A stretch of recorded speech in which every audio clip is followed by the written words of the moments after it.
Hello, everyone. This is Tom Fox back again with Matt Kelly after a quick week of vacation for another episode of the award-winning Compliance Into the Weeds. Welcome back, Matt. Tom, it is good to be back. Matt, can you report to our listeners on your vacation? I can say that we were off in the Catskills where the weather was generally lovely and we had a lot of fun, although streaking across the news stage while I was away was this Cadence Design System enforcement action, which it was so interesting. I even wrote about it while sitting on the back porch of the farmhouse on one peaceful morning, and we got plenty to talk about. So why don't you give our listeners the background facts and we'll maybe pull it apart. Sure. Cadence Design Systems is a U.S. company. They are based out in Silicon Valley. They make design equipment for high-end microchips and other systems like that. Very sensitive technology, which is subject to rather onerous export controls oversight. Cadence and other businesses in that line of work must be very careful about who is the end-use customer receiving their technology. And they work on a global basis, but they were sanctioned last week. They pleaded out to civil and criminal charges with the U.S. Justice Department for allowing their Chinese subsidiary basically to sell hardware and software under export control to a Chinese university that had ties to the Chinese military. So that, of course, would be a big no-no. We can talk about the details of exactly what happened in a moment, but $140 million in penalties that Cadence is paying. It will be on corporate probation for 3 years because they did have to plead guilty, which I'm sure stings. And they did not get a monitor. They did promise that they will now make annual progress reports to the Justice Department on the compliance program improvements they have pledged to make. We can talk about those in a moment, too. And Tom, one last interesting detail is that there is this 3-year probation period. At the end of it, the CEO will need to sign a certification that, yes, Cadence has an effective export compliance controls program, but the CCO at Cadence will not need to sign that. So that runs contrary to these CCO program certifications that we have seen even still in Trump 2.0 times. That has still been a thing for numerous corporate settlements, but it is not a part of this settlement, which I thought was also intriguing. But that's the gist of the case, and it's got all sorts of nooks and crannies we could explore about what current export control compliance looks like, what the enforcement risks are, what obligations a company would need to think about. Clearly, what Cadence has had to do to get out of this is probably what all companies should do from the start. If you have extensive export controls concerns, it's a good case to study, and here we are. So, Matt, I want to start with a place you started, which was the corporate governance at the subsidiary level. What was it about this case that you thought we could bring forward some lessons for current corporate subsidiary governance? The problem with the subsidiary governance is that there wasn't much of it, which probably will sound familiar to anti-bribery and corruption compliance officers of a certain age who might remember that we used to hear about this stuff all the time back like 10 or 15 years ago when FCPA compliance was first ramping up, and you would have these subsidiaries engaging in Lord knows what sort of shady, questionable deals with their distributors and third parties and customers, and a distributor who would be requesting of the local subsidiary that we need a discount to offer to the customer. And of course, the discount was just a vehicle to get a slush fund, to pay a bribe, stuff like that. So the basic flaw here of weak subsidiary governance, I don't think that's new. It's just a different flavor. Now it's still for export controls. We should be clear that this is not entirely recent trouble for Cadence. This all happened in 2015 up through about 2021. The specific issue is that Cadence had its subsidiary in China, and several of its employees were selling this advanced design equipment to a longtime customer that went by the name of the Central South CAD Center, which I think is Computer Assisted Design. But that Central South CAD Center that was the customer was really just a front for the National University of Defense Technology in China, which itself is basically a subsidiary or an operating division of the Chinese army. Yes, Cadence could sell some of its equipment to some people in China at that time, but no, it could not sell it to the National University of Defense. It was on the export control list. The Cadence China people who were selling, they knew all this. They knew that the Central South CAD Center was just a cutout for the National University, which had close ties to the military, and they weren't supposed to be doing any of this, and yet they did it. They did not tell any of their managers back at Cadence headquarters in Silicon Valley, including Cadence export compliance personnel. So all said and done, from 2015 to until late 2020, they made at least 56 sales to this cutout for the National University. It wasn't necessarily a lot of money, but nonetheless, this was highly sensitive technology. It wasn't supposed to be going there. And then there was a little epilogue, I would say, that, okay, they finally said, we're not going to sell anymore to the Central South CAD Center. Why don't we transfer all of that technology to a different Chinese company called Pythium Tech? I love Pythium. It's a great name. But anyways, Cadence was doing due diligence on Pythium, determined that it was a legitimate business, but then a couple of months later, Pythium got listed as an export control watch list company anyways. Still can't do business with it now. So there was this brief interregnum where they could try to sell tech to Pythium, but no, then ultimately they couldn't. So they finally stopped. All said and done, by early 2021, Cadence had stopped any of this misconduct. But nonetheless, 4 employees at Cadence China were involved in this scheme, or rather 3 of them were at Cadence China. The 4th was based in Singapore and was basically VP of sales for the greater Asia Pacific market. And this was somebody who did report back to senior executives in California at Cadence's US headquarters, but the guy was in on it. So we have a whole lot here that there was just employees knew that they were doing something wrong. They were doing it anyways. They were hiding it from the export compliance function back in the United States, which we should talk about in a moment, was woefully under-resourced. But Tom, you and I have done this long enough. We probably had a podcast just like this 10 years ago. We were just talking about FCPA stuff instead of export control stuff. But the basic contours of this kind of sort of sound the same to me. What about the resolution? Anything noteworthy in the resolution that Cadence did or did not do, which led to their final fine and penalty? Yeah, they had a rocky start, I would say, with their getting out of the jam. They did not voluntarily self-disclose this. Somehow this issue of selling goods to prohibited companies in China, that wound up on the radar of the Commerce Department. Now, export controls are enforced by, on the civil side, by the Bureau of Industry and Security in the Commerce Department. They were the ones who put all this into motion. They sent a subpoena to Cadence, at which point Cadence said, oh crap, we better cooperate, which they tried to do, but then they only received partial cooperation credit because the company, quote, failed to proactively obtain and disclose to the government relevant communications, and it failed proactively to facilitate interviews of certain China-based employees with information relevant to the offense in conduct, or to the offense conduct, close quote.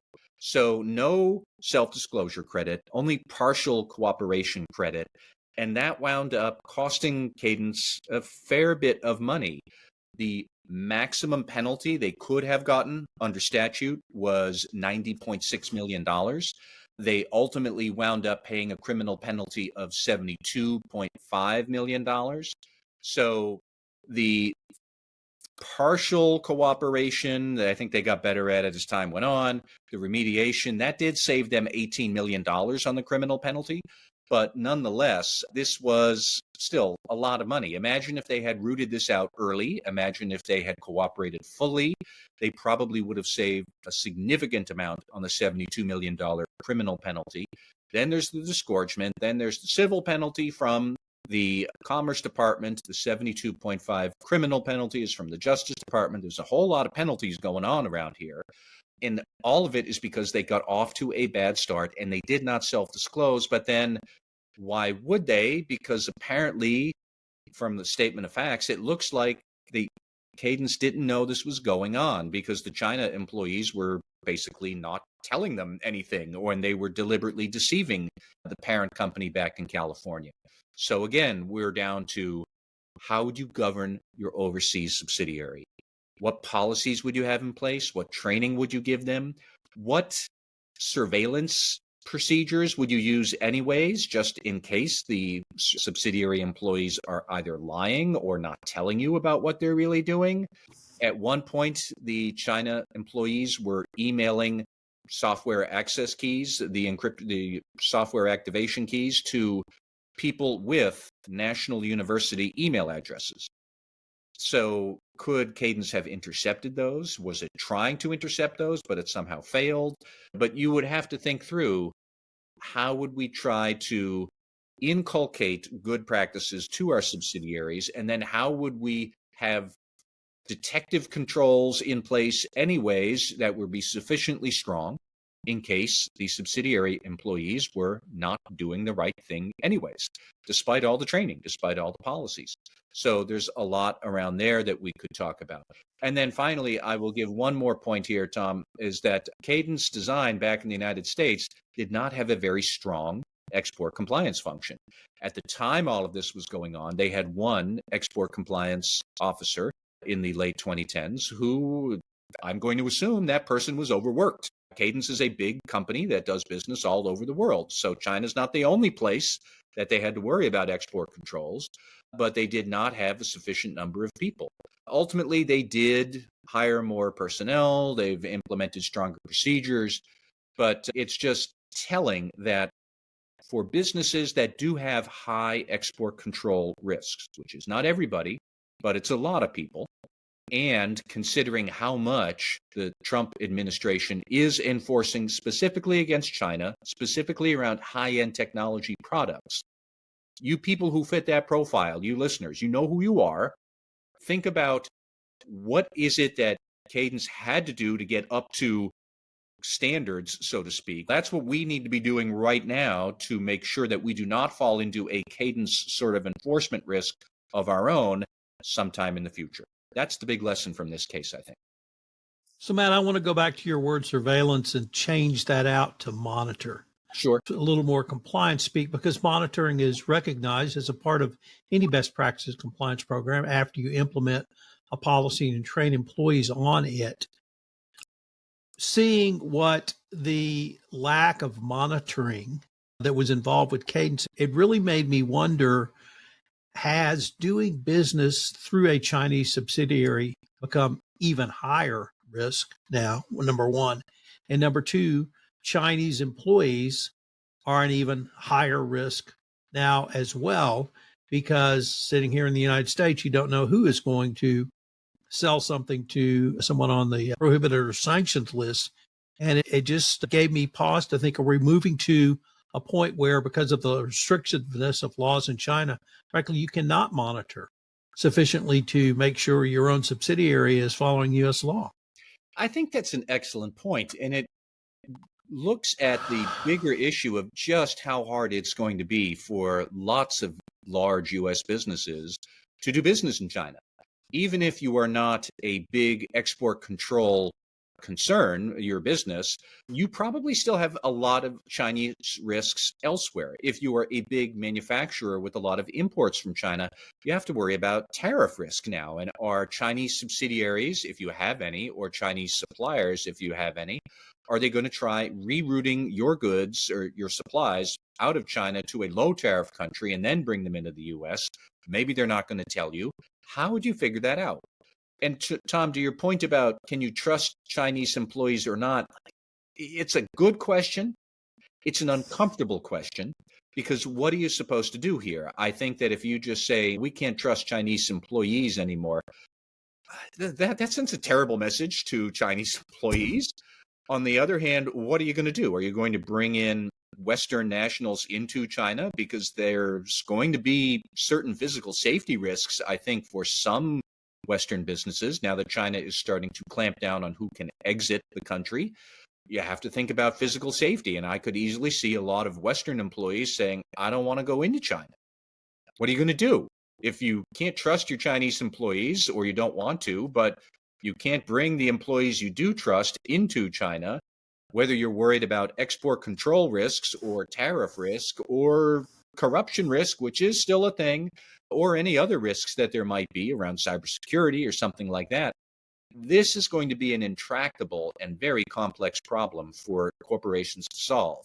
Some of it, I think, might be outside the ethics and compliance purview, but a lot of it isn't. I think that a lot of these solutions are going to wind up pulling compliance officers in, ideally, or I'm hard pressed to see how you could come up with a sustainable way of dealing with China as a business partner without involving ethics and compliance teams considerably, because they do have a lot of expertise here.